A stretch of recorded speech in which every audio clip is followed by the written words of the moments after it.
Hi, this is Dr. George Fraser, and I'm coming to you from my office in Cleveland, Ohio. For those of you who have not seen my office, I've been in business for 34 years and I've occupied this office space for about a decade.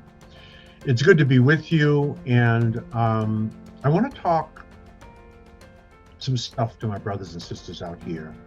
These are serious times. There's a huge gap between black wealth and white wealth. I want to show you this little chart here. Can you see that? This is a chart that shows household wealth in America at about $120 trillion. The blue line going up is white wealth. They control about $110 trillion. The red line down here and going down is African Americans. We control about $2 trillion. So there's a 10 times gap between what they control and what we control. It has been 500 years, and people of African descent has given the Western world everything that it has, and we are still at the bottom of every single economic statistic globally in the entire world. 500 years later. That over the next 100 years has to change. And no one is going to change that for us but us. As I've said on many occasions, white people will not be saving black people. White people are not even thinking about black people. Who are white people thinking about? They're thinking about white people. They're thinking about their husbands, their wives, their schools, their neighborhoods, their businesses. They're not thinking about you. So it's been 400 years since our time in this country, and we're not saved. And we cannot wait on them. They are saving, they are doing everything they can to survive and to save their people, their race. There are three races in the world. The black race, 1.6 billion of us around the diaspora. Asians at 4.4 billion when you include China and India. And whites, Europeans, about a billion. And we are at the bottom of every single statistic. This has to change.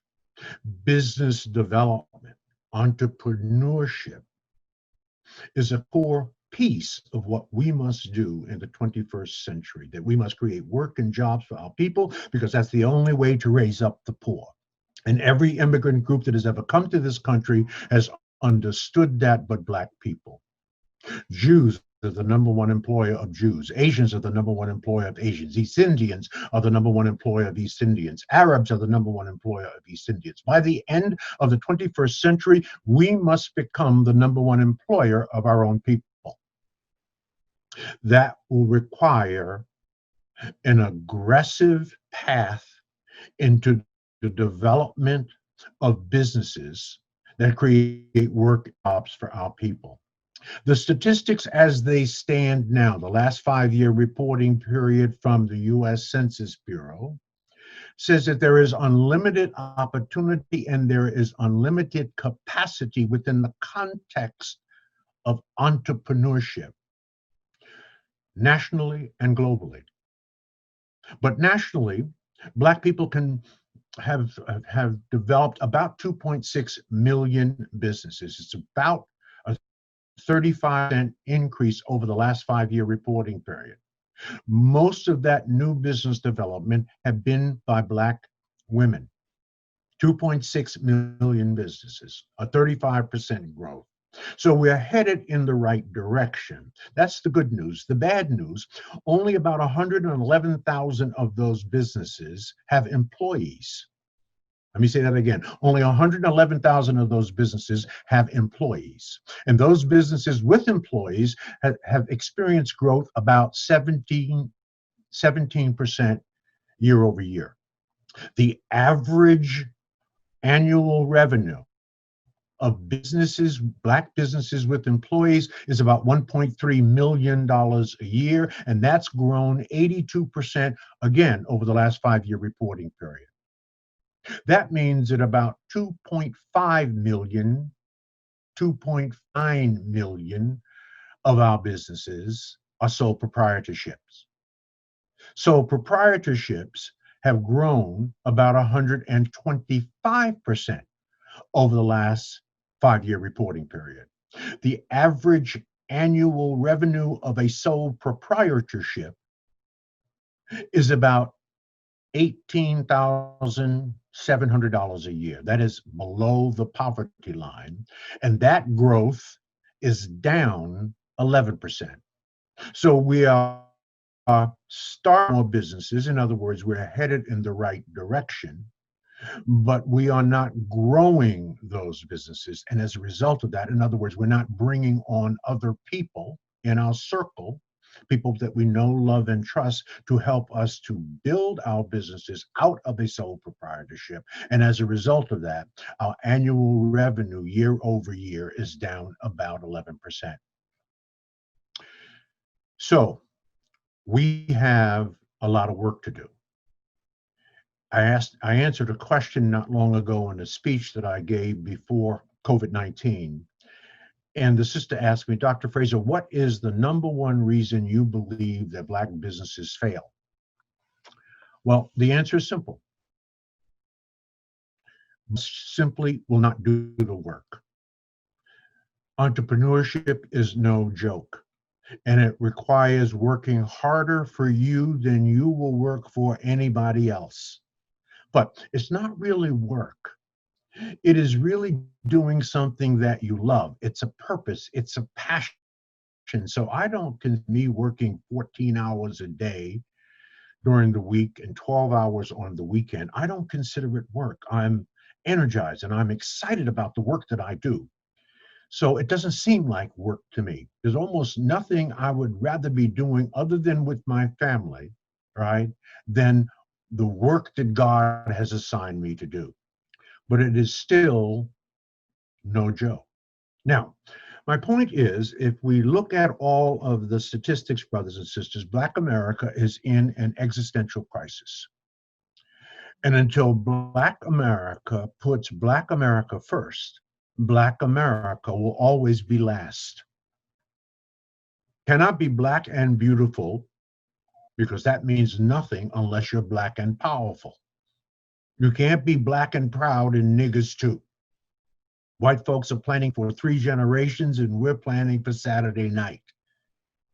The goal is to win, brothers and sisters, not to look like we're winning. I would rather carry a plastic bag with $5,000 in it than to carry a $5,000 Louis Vuitton bag with $100 in it. Let me say that another way.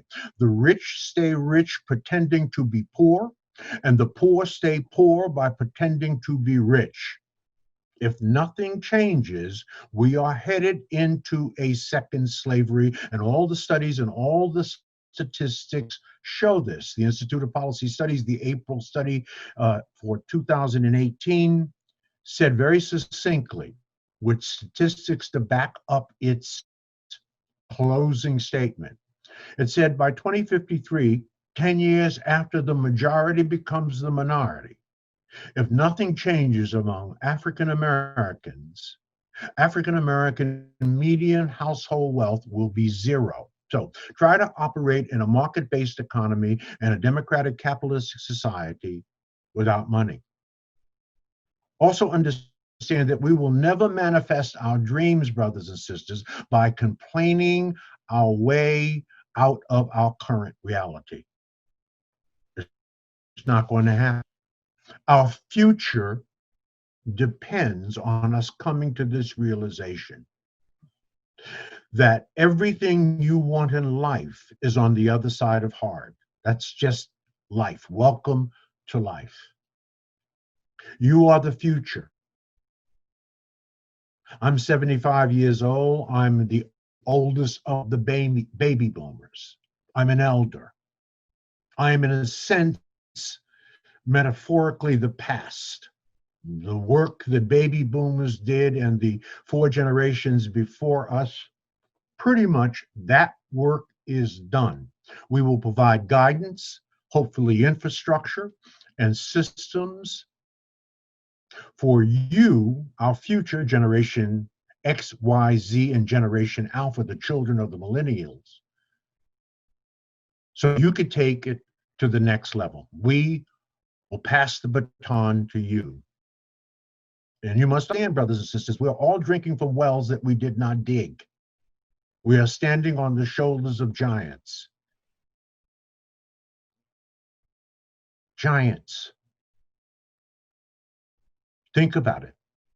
For 254 years, it took 12 generations who fought and died for our freedom. And that is their legacy. Are we worthy of that legacy? That question that we have to ask ourselves.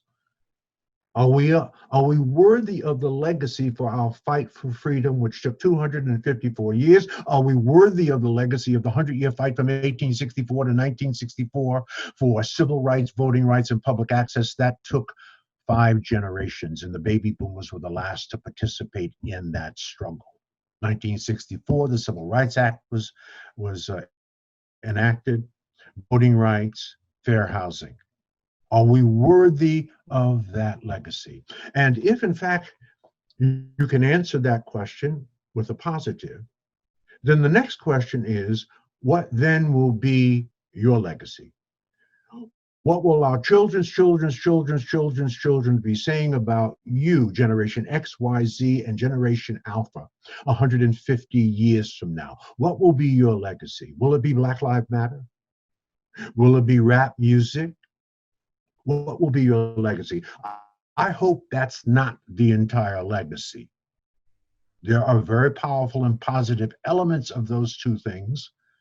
There's a third element, personally, I see in our younger generations that we did not see in the earlier generations. And that is, you are unapologetically Black. God bless you for that. We were not unapologetically Black. Too many of us were trying to be white. We were trying to go along and get along. And we were still highly infected by the psychological holocaust that Black people went through for 250 years, called slavery. So, what will be your legacy? This is a question that I want you to contemplate and to think about. I believe that your legacy ultimately must be economic development and wealth creation. I believe that you're going to be the succeeding generations that will close that gap in some significant way. That's what I believe. Because the future for us must be enveloped into a new mantra, and that is, economics is the new Black power. Economics is the new Black power. Have we moved the needle slightly? Yes, we have. Is it where it needs to be, relatively speaking? No. One of the things that disturbs me as I travel the globe speaking, and I want to say this and still be loved. I've been to 89 countries. I've been to the Pan-African diaspora 31 times.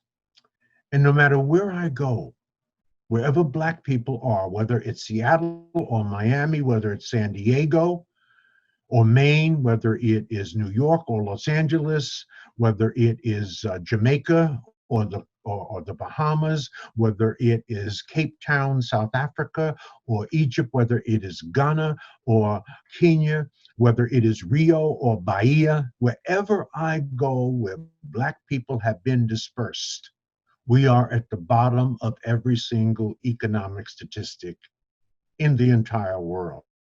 That disturbs me. There is something fundamentally wrong.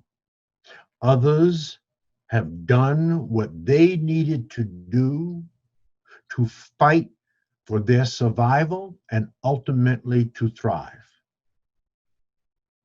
We simply have not done what we needed to do to fight for our survival as a people, as a culture, as a race.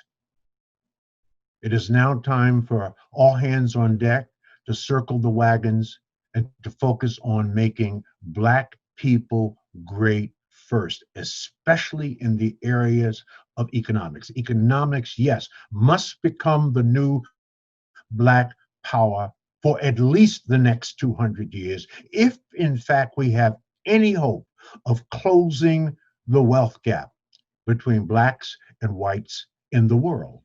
It is amazing to me that we are God's first people, that we built the first great civilizations in the world. That no, it is not what white folks said, that they came to Africa, pulled us out of trees eating bananas. That is not the truth. All you have to do is go to Cairo, Egypt, and you will see that 7,000 years before Christ, we were building pyramids and solving complex engineering problems while Europeans were still in caves eating each other. We are an awesome and powerful people, but we have forgotten that we have forgotten who we really are. We are an awesome people. We are God's first people. And we need to be in a better place. Building businesses is a key part of the economic strategy that we must engage in for the next 200 years. I call them the four pillars for the intergenerational transfer of wealth. What are those pillars? The first pillar is the proper management of accumulated wealth so that we could stop reading about athletes or entertainers who earn $100 million in their career, and then within 3 or 5 years of retirement, they are either broke or in bankruptcy. That is the improper management of accumulated wealth. There's 35,000 Black millionaires in America. Don't get excited. There are 1.4 million white millionaires in America. 2.2 million Black households are worth $400,000 or more. Are we properly managing that wealth? The answer is hell to the no. We are not. If we were, we would not be having this conversation. Only we are going to fix that. What is the second pillar for the intergenerational transfer of wealth? Real estate. What's the first thing God gave Isaac? Real estate. What's the first thing God gave Adam? Real estate, real estate, real estate. The purchasing and the development of real estate and land, which can be a profound entrepreneurial opportunity, or certainly at the very minimum as a self-employed professional, somewhat of a sole proprietor. But you will see as you develop your business that it's going to have to move beyond just you. This is fundamental. This is biblical.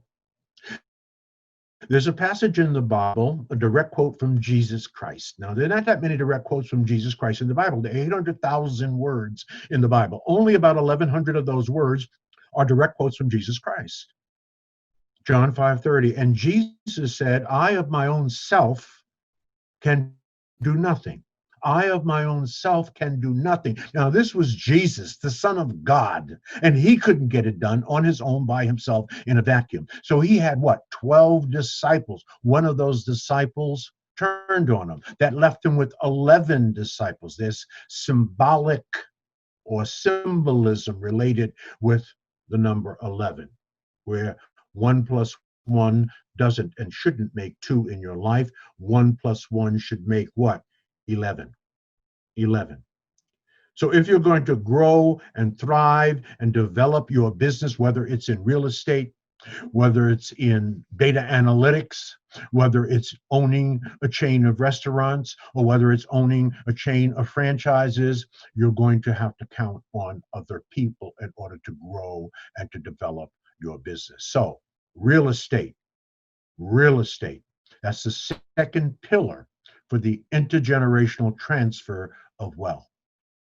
The largest wealth in the world has been accumulated around real estate being the base. What is the third pillar for the intergenerational transfer of wealth? Business ownership. We came over here on the Mayflower, and we own the fewest number of businesses per capita of any cultural group in this country. That civil rights, in a sense, public access, in a sense, was a double-edged sword. Because when America wouldn't bank us, when America wouldn't bury us, when America wouldn't let us shop in their stores or eat in their restaurants, we had to build these Wall Streets ourselves, and we built extraordinary black Wall Streets, of which so much so that there was envy in the white community, and many of them were destroyed and burned down. And then when we got public access and civil rights, and we were able to move out of our own neighborhoods and begin buying any place that we want, we abandoned our neighborhoods and we abandoned our businesses and we abandoned our schools and put our children in white schools, thinking that the little genes and DNA was going to jump out of the white head and into the black head and make our children smarter. None of that proved to be true. So the third pillar for the intergenerational transfer of wealth is business ownership, with at least a 100-year goal of becoming the #1 employer for our own people. Why? Because that's the only way to raise up the poor. So that's the third pillar for the intergenerational transfer of wealth. The fourth pillar for the intergenerational transfer of wealth, so that we will have something to leave to you, and we can fulfill Proverbs 13:22, that a good man leaves an inheritance to his children's children. That has been our spiritual teaching. That is biblical for 250 years. We're outside of our own spiritual teaching because we're not leaving intergenerational wealth to our children. There was an interesting article on the front page of USA Today about 2 years ago about black baby boomers. Funny. And here's what it said, and I'm quoting, that African American baby boomers will be the first generation of Africans in America that will leave another generation of Africans in America not better than them. So we will be the first generation to leave another generation worse off. That has never happened in the history of black people, certainly in America. We need our behinds kicked. I want to count you out of that. You can count me out of that. I will not contribute to the violation of our biblical teachings. We must leave wealth for our children and at least their children.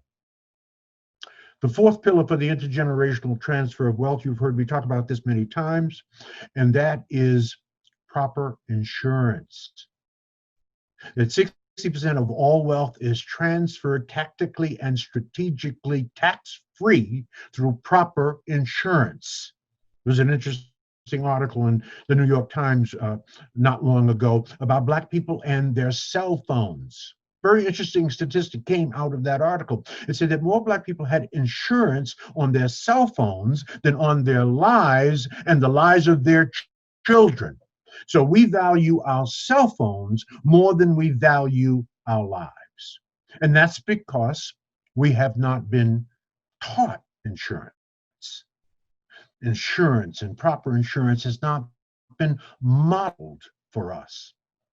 And for decades, the only insurance that black people could buy would be debit insurance, which was designed to pay your burial bills. And they barely buried us. I remember my mom paying $5 a month to a brother from Atlanta Life every month. It was for burial insurance, and it barely buried her. Well, we no longer have those handcuffs, brothers and sisters. There's all kinds of opportunities, strategically and tactically, once you understand the power and importance of proper insurance. So those are the four pillars for the intergenerational transfer of wealth. Business ownership is part of the 7 streams of income that you should be engaging in your lifetime. There should not be a black person in America with a single stream of income. I'm sorry. You should be doing multiple streams of income. This is one of the core things that we talk about and we teach at the Power Networking Conference now, October the 15th through the 17th of this year in Houston, Texas. I want you to join us. I'll make a special offer to you at the end of this presentation. So this is critical. Business development. What is the basis, as far as I'm concerned, for developing your business out of sole proprietorship? Remember, businesses, Black businesses that employ people, their businesses are growing 11% year over year. Sole proprietorship over the last 5-year reporting period, because they have not grown, they have not found ways to scale and expand their business and bring on even one more person, their business is going down. What does that mean? It means that you either grow or you die. This is just sort of the story of life. You either grow or you die. In fact, if you observe everything in life that God has created, it is either growing or dying. There is no in between. That means you either change and grow or you will not exist.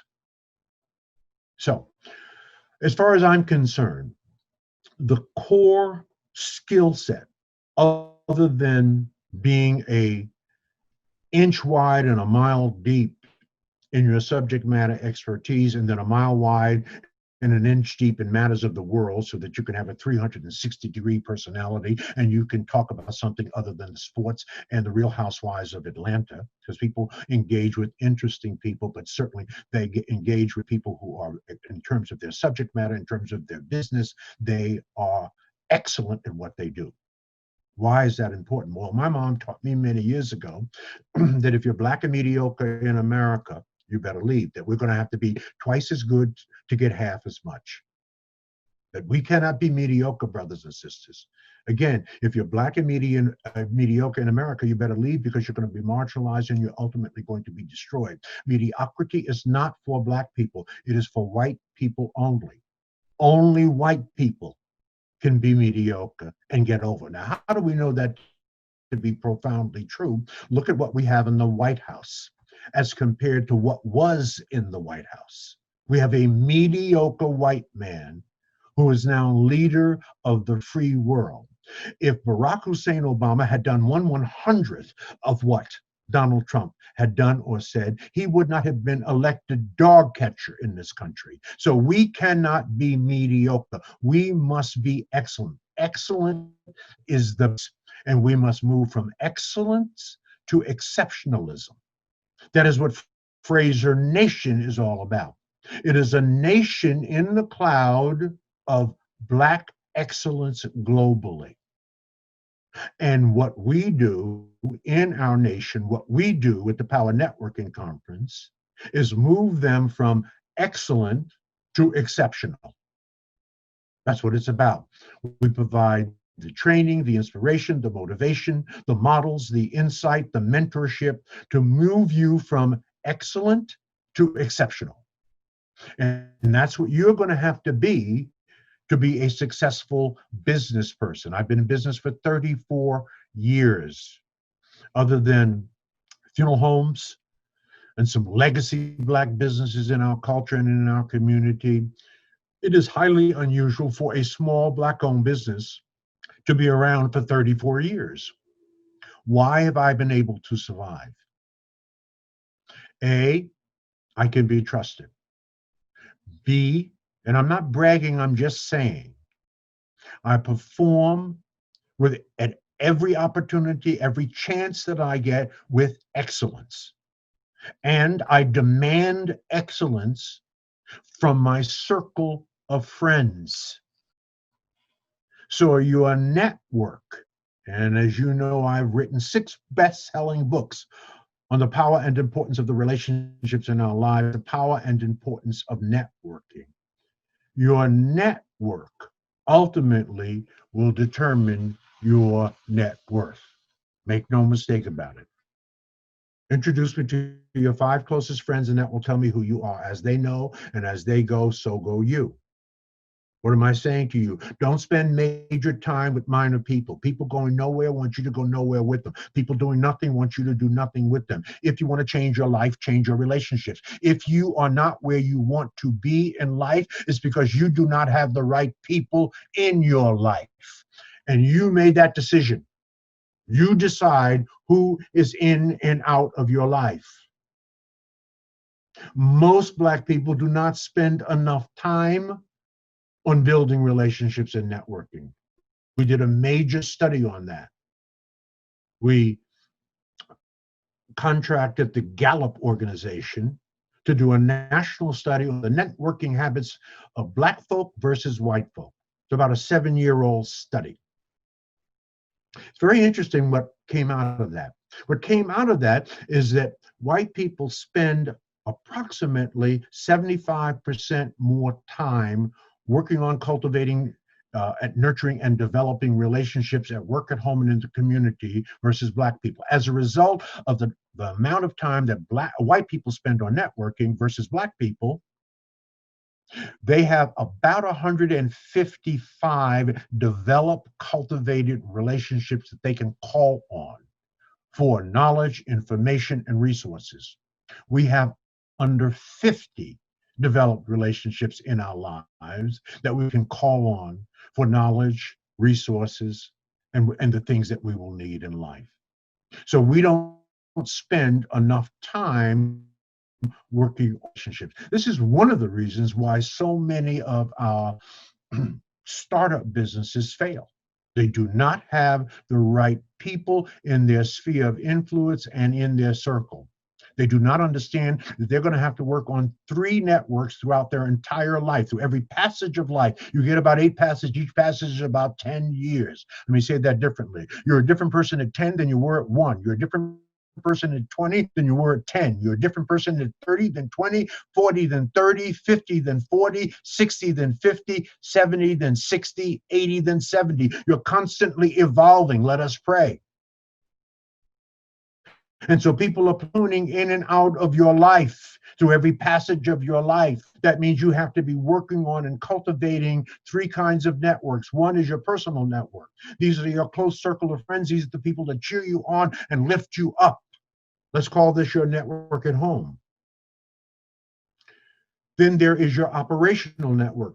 These are the people that help you to get specific tasks done in life, whether it's in your place of business, whether it's on the deacon board that you're serving in a church or some organization. There are a number of people that platoon in and out of your life to help you to get a specific task done in that passage of life, as you're helping them to get a specific thing done in that passage, in their passage of life. So that's your operational network. That's number 2.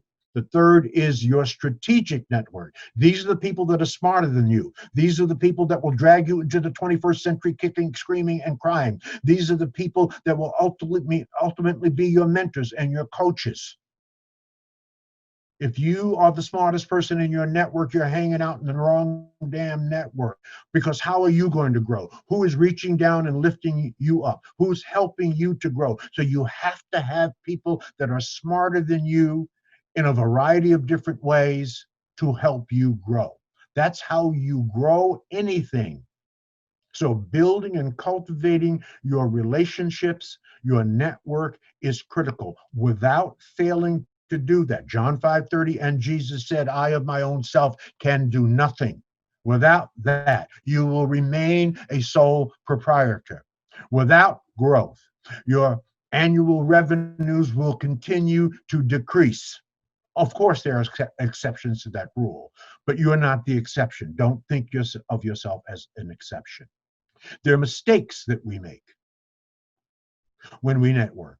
I give a whole talk on this. I mean, we don't have enough time. I cannot unpack it in detail, but there are mistakes that we network. One of the big mistakes that we make is that fundamentally Black people do not follow up. I've given out 31,000 business cards in over 40 years of networking. And people would ask me all the time, Dr. Fraser, are you concerned about people flooding you with phone calls? And no, I'm not concerned at all. Because here's what I've learned as an elder. 99.999% of all the people I've ever given a card to will never, ever, ever follow up. I don't worry about anything. The fortune is in the follow-up. Follow up. Follow up. Another mistake we make is a poor first impression. Just in even how we simply introduce ourselves. People are not interested in your life story and they're at a social event. Neither is your mother, because your mother already knows your life story. People want you to talk to them in a way that will give them enough information to pique their interest so that they would want to get together with you, want to know you better at another time. So your introduction should be no longer than 20 seconds.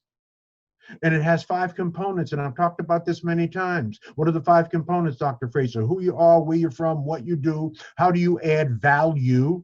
And then if you really add value, quantify that value and prove it to me. How do you add value? Why is that important? Because the purpose of life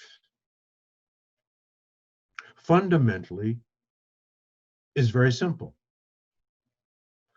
Why? Because God needs for us to understand it. So it's simple. I know that complexity is the enemy of execution. So it's simple. God is designed, so it's simple. What is the purpose of life, Dr. Fraser? It is to love, to give, to serve, and to add the highest value to somebody or something every single day. To add value. So that's why in your introduction, which should be no longer than 20 seconds, who you are, where you're from, what you do. How do you add value? Because that's what people are listening for. They're all tuned into WIIFM. What's in it for me? They'll never say that to you, but that's what they're listening for. They're listening for how do you really add value? And then if you really add value, if you're not lying, then quantify it and prove it to me. Let me give you my introduction. Hi, I'm Dr. George C. Fraser from Cleveland, Ohio, by way of Brooklyn, New York. I'm the CEO and founder of Fraser Net. I write books and speak on economic development and effective networking. I help people turn acquaintances into friends and contacts into contracts. And over the last 25 years, I've helped over 5,000 people, $500 million in incremental business. Good to meet you. 20 seconds. What is your life story in 20 seconds? How do you add value and then quantify that value for me? A good first impression is really important. I already talked to you about another mistake we make, and that is just don't spend enough time cultivating, working on, and developing relationships at work, at home, and in the community.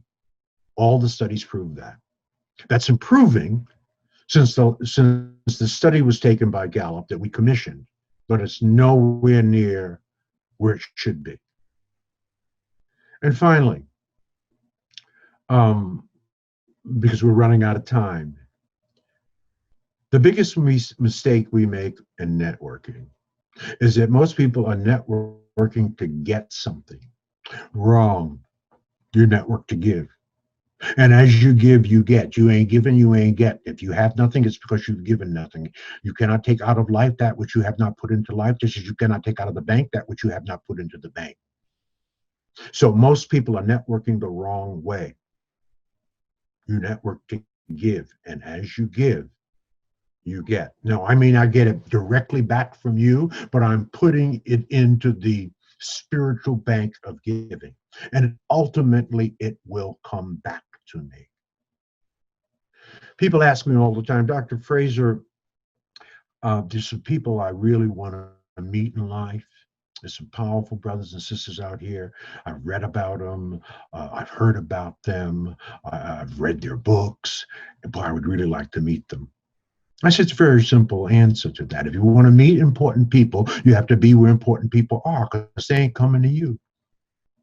Where are they? Be there. It's how I met Earl Graves, one of my idols. Grew up in Brooklyn, New York, in Bed-Stuy. He was 10 years than me. He was the model. He was clean as a hotel chitlin all the time. He was smart. He had a great sense of humor. All right. And I admired him from afar. He was one of my models from afar. And then he went on, he started his professional career in politics as an assistant to Robert Kennedy. And then he started, of course, the iconic brand Black Enterprise magazine. And I wanted to meet Earl Graves, and he was one, along with Colin Powell, one of the brothers I wanted to meet. And so I made this known to some people who knew him. And in 1985, Barbara Graves came to Cleveland, Ohio, a very good friend of mine, and mentioned to my good friend that Earl was putting on a 7-city networking tour and was looking for someone to work on the committee. She knew, her name was Carol Hoover. She knew that I wanted to meet Earl. So she asked me if I would like to participate. And I said, yeah, I'd love to participate, but if you'll have me, I'll even chair it. She said, great. And I became the chair for the Cleveland stop for the Black Enterprise Networking Tour.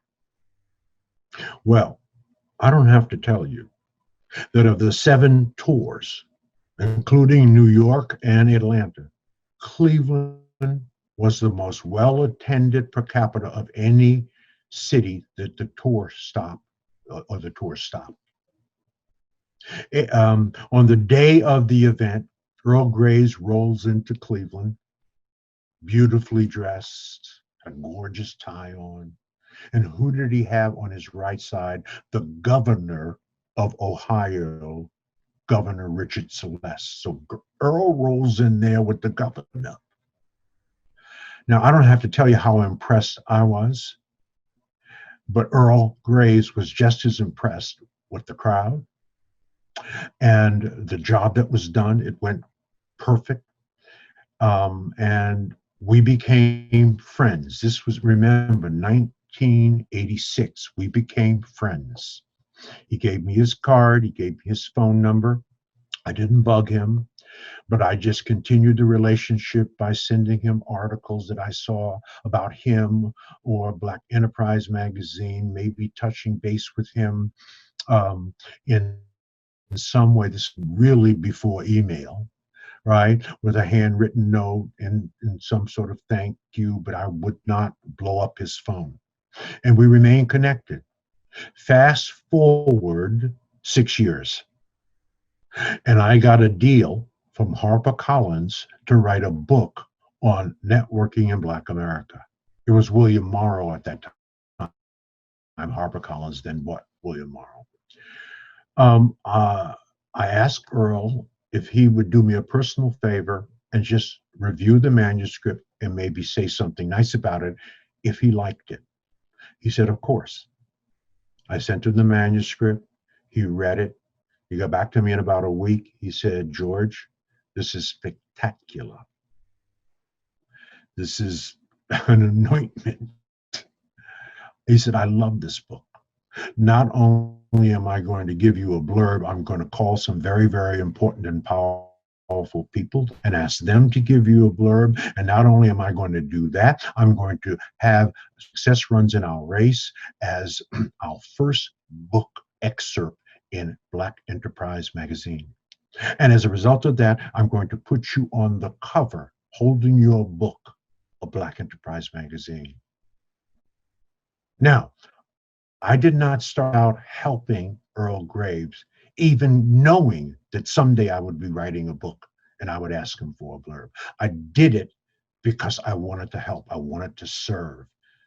So really, what was the first thing I did when I got a chance to connect with Earl Graves? I said, how can I serve you?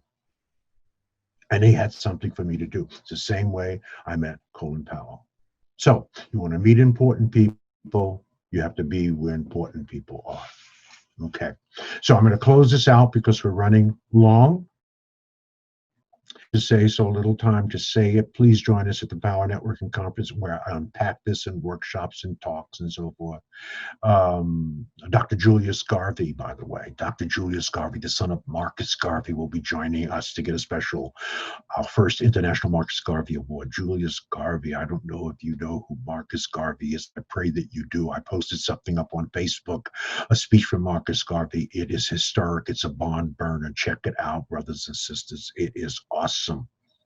Let me just give you a couple of marketing tips around your business. These are simple things. Again, I don't have time to expand on them. So most of these are what, not how necessarily. That maybe that's another talk. Let me say it to you this way. If you use your money, brothers and sisters, to create exceptional products, you really don't need to spend it on ads.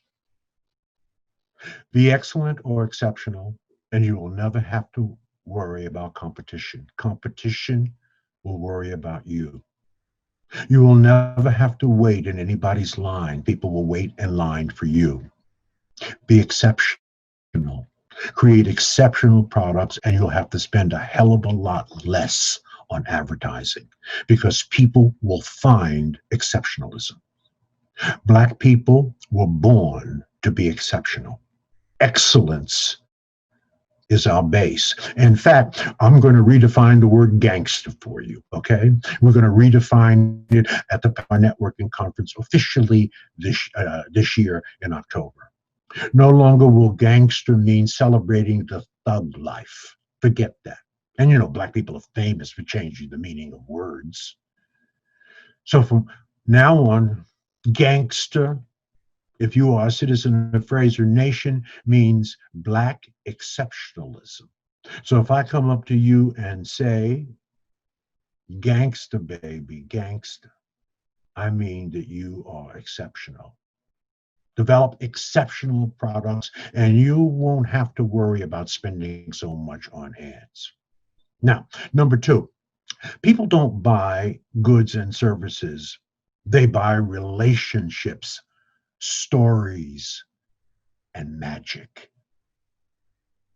That's what they buy. Are you developing a relationship with your customer base? How do you serve your customer base? What is your story? What is the magic that you bring to their life through your product or service? I'll put a pin in that. I'll pick up on that at the Power Networking Conference. Number three,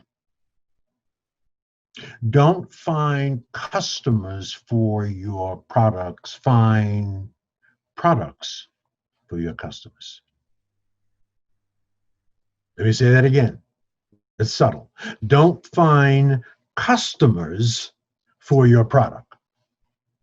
Find products for your customers. What do your customers really want? What problem are you really solving for them? And develop an exceptional product for your fundamental core customers. Let me say it again. Don't find customers for your products. Find products for your customers. What do they want? What problem can you solve? Can you solve it in an elegant and exceptional way and add a story and add magic to it? Let me say that differently. It's not the product, brothers and sisters. It's the story you tell. What is the greatest book ever written? The Bible. Why? The greatest stories ever told. It's not the product. It's the story. What is the story of that product? Let me say that differently. You're either remarkable or you're invisible. The days of averageness and mediocrity are over. We're competing in a global economy.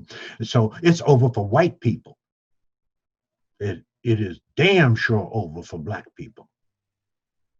So either you are remarkable or you're invisible. You're just a number. You're just another thing. Who cares? What makes you different? Either you're remarkable or you are invisible. Let me say that another way. Stop advertising and start innovating. The reason I'm around for 34 years is because I have innovated. I've innovated. I think different. I talk different. I create ideas. I solve problems. And again, not bragging, just saying. Stop advertising, start innovating. Spend your time critically thinking, which means you have to be intellectually curious. If you're not intellectually curious, you cannot be a critical thinker. If you are not a critical thinker, you cannot innovatively apply survival skills. Let me say that a different way. Change the products, not the ads. If it ain't selling, change it. Innovate. Do something different. Try to be first in the market. If there's someone in the market before you, take that product and put some innovation, wrap some innovation, a new twist to it.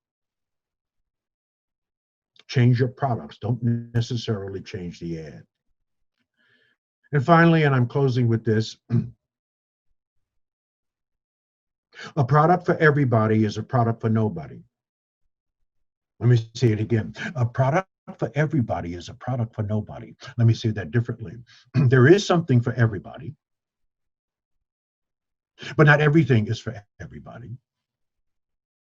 But if you're building something for everybody, you're building something for nobody.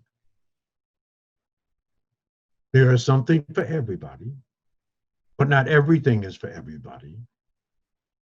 But if you're building something for everybody, you're building something for nobody.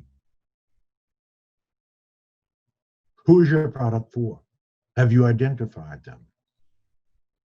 Are you narrow focused on them? Do you really know who they are? Or are you just throwing shit up against the wall and hoping that some of it sticks? I hope not. We're going to teach you a different way to do business, a different way to think about business, a different way to thrive, not just survive, but using our God-given survival skills, using our innovativeness. We are God's first people. We are some of the most creative and innovative people on the planet.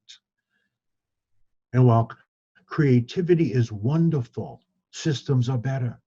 In fact, if you don't have a system, you don't have a business. I don't know what the hell you have, but you don't have a business. Can you duplicate it? Can you scale it? That's when you'll move from a sole proprietorship to a business that in fact can employ more of our people. That's my story today. I'm sticking to it. Join us at the Power Networking Conference, October the 14th through the 17th in Houston, Texas. It'll change your life. I'm going to make you a special offer. Keep it to yourself. It's for you. An adult registration for our conference is $1,500. If you met one person that could change the trajectory of your life, would that be worth $1,500? The answer would be hell to the yes, it would be. We encourage you to bring a young person with you. A student registration is $800. Add the two together, that's $2,300. It's the smartest investment you will ever make in your life because it will change your life. I promise you that. You'll meet more than one person that can change your life. So here's the offer. If you're smart enough to be watching this video and you sat around until the end of the video, I'm going to reduce the $2,300 student and adult package to $399. $399. That's $19 off. You can only get it one way. You can't go to powernetworkingconference.com. Can't go to Power Networking. You can go there and see the whole conference laid out, but you won't get this deal.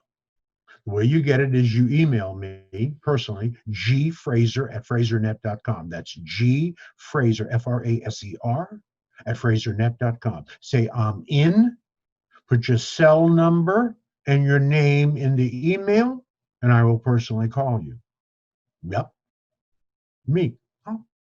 I'll call you. gfraser@frasernet.com. I'm in. your cell number, and your name. If you don't put your cell number in, I can't call you. I will ignore those emails. That's our offer. It's a once in a lifetime offer. Take advantage. Hopefully, you learned something from this video. Know that I love you. Know that everything that I do is for the upliftment of our people. And this is what God has sent me here to do. I'm about building relationships. That's what I am about. Because I am not going to get into heaven or complete the task that God has assigned me to do without you. What is a relationship? It's when someone comes into your life, they either add, subtract, divide, or multiply. It's when someone comes into your life, they either add, subtract, divide, or multiply. That's a relationship. I hope that you have people coming into your life that are adding and multiplying. Love you. Have a blessed day, and I'll see you at the Power Networking Conference.